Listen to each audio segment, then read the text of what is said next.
I want to go over what I'm changing about my diet, and you guys could probably change a lot of this about yours as well if you wanted to get shredded, build strength, and optimize your health. I'm going to literally lay it out right here. And if you want help customizing this for yourself, it'll be a little bit understanding through this, and then just comment below, and I'll send you a PDF of where you can do it for yourself. Okay, I have been losing close to 40 pounds over these past 3 months, but I want to kind of dial it in faster. There's also two other things besides that I want to fix. I got my blood work done, and my cholesterol was off the charts genetically. At 29, shouldn't be like that. And so some of these changes are for that specifically. So if you have that, be mindful of that and maybe consider some of these. My macros and calories. So my calories have been at 2,400. I've been making steady progress, just focusing on expenditure, burning more calories through cardio, lifting, and such. My protein is dropping from about 240 down to the 190, 200 range. And my carbs are literally getting cut in a fourth. So I have been doing a little over like 200 grams of carbs, and now I'm going to be focusing on net carbs, high fiber only. How you find net carbs is you look at the back of the nutrition label, it'll say total carbohydrates, and it'll say fiber, and you subtract that fiber from the total carbohydrates, and that's where you get net carbs. So I'll get into like what those are and why in a little bit. My fats have been around 60 grams, and I'm actually doubling that to 130 to 150 range, and then really focusing on fiber, which I'll tell you in a little bit. My protein sources, so these are kind of where I'm going to be getting that 190 grams of protein from.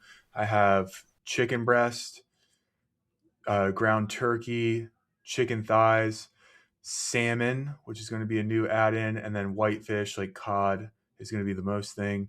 I do love shrimp, so I'll be adding that, and then I have whole eggs, which is also going to be helping with fat as well as protein, and then egg whites, turkey bacon, and the breakfast chicken weenies that I eat every single day.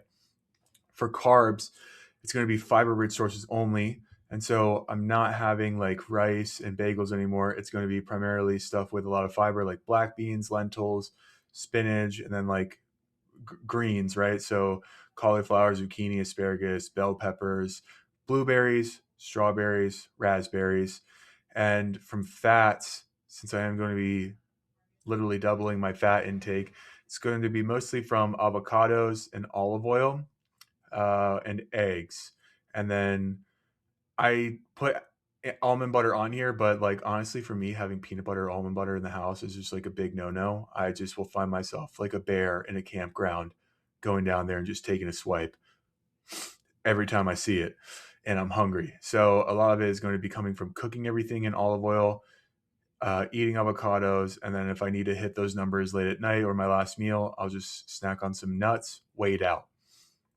The foods that I'm avoiding that I have been having in my arsenal on these past 3 months is Dave's Killer Bagels. I usually have those every morning, but they're high in carbs, no fiber. Cream cheese is a saturated fat that's going to mess up the cholesterol. White rice, high carbs, zero fiber. Same with Goodles. And I met with a cardiovascular doctor, and when we were talking about like my genetic disposition to high cholesterol, and I was like, do you have any advice? And he was like, just try and stick to things that swim or have two legs and all their byproducts.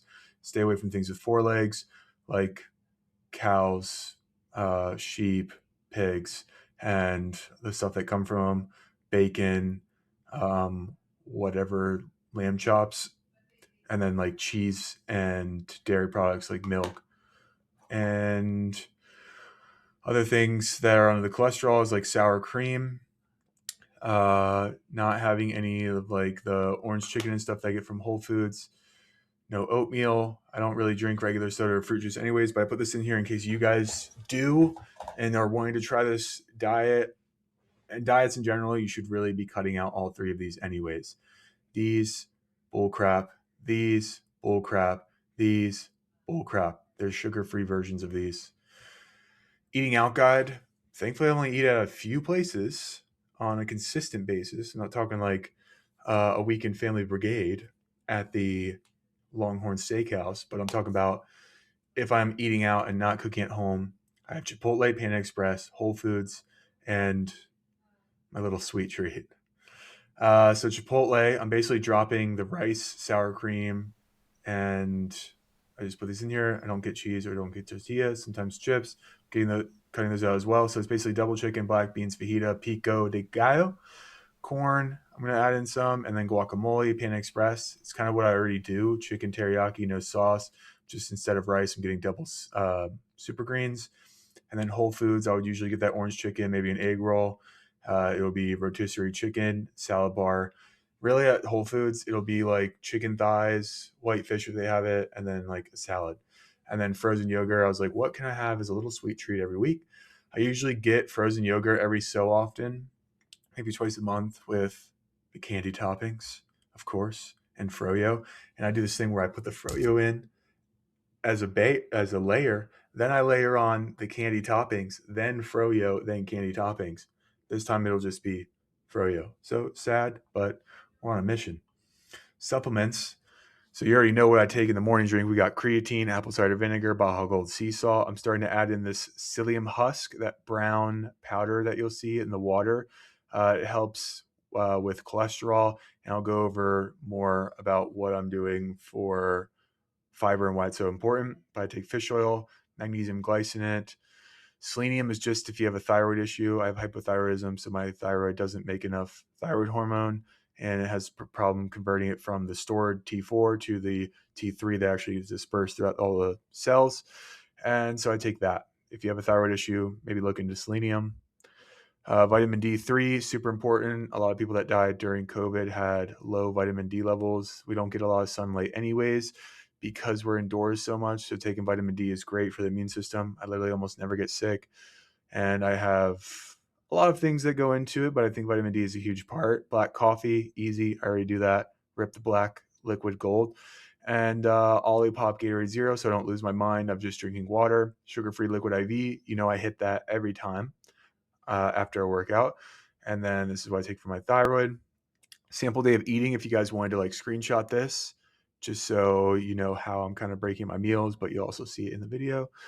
And my training overview.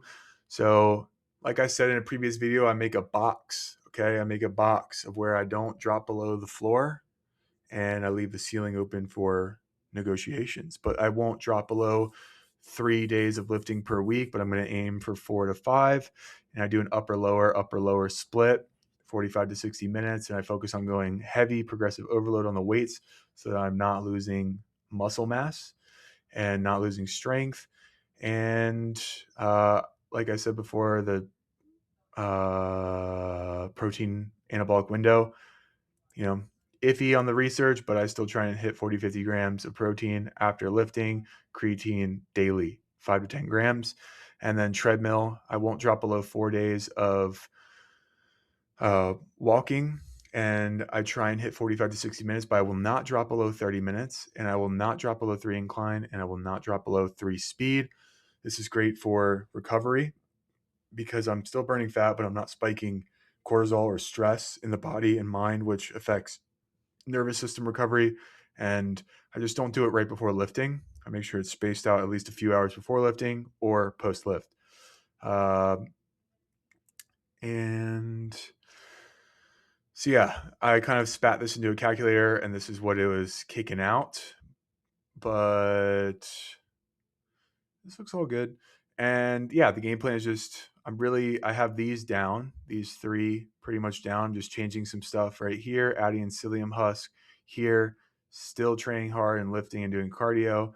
And I'm really just cutting my carbs into a fourth and dropping the protein down a little bit because I've lost 40 pounds and um, literally doubling the fats. And so if you guys wanted your own guide on this, I made a free PDF.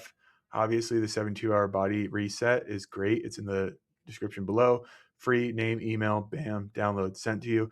And it has like a couple hundred exercise videos all planned out over 3 days, supplements, how to get your own calories, macronutrients, the formulas for that, as well as a sleep time recovery section and all of the basically physical therapy exercises I use to warm up and cool down my body and fix any tight spot on my body, and then all the like stuff that I use to hit my goals. So I hope this helps. If you liked it, like it. If you loved it, comment. And if you need help, comment or email me. My website's on my website, fitrep.com. And thanks for watching. Peace.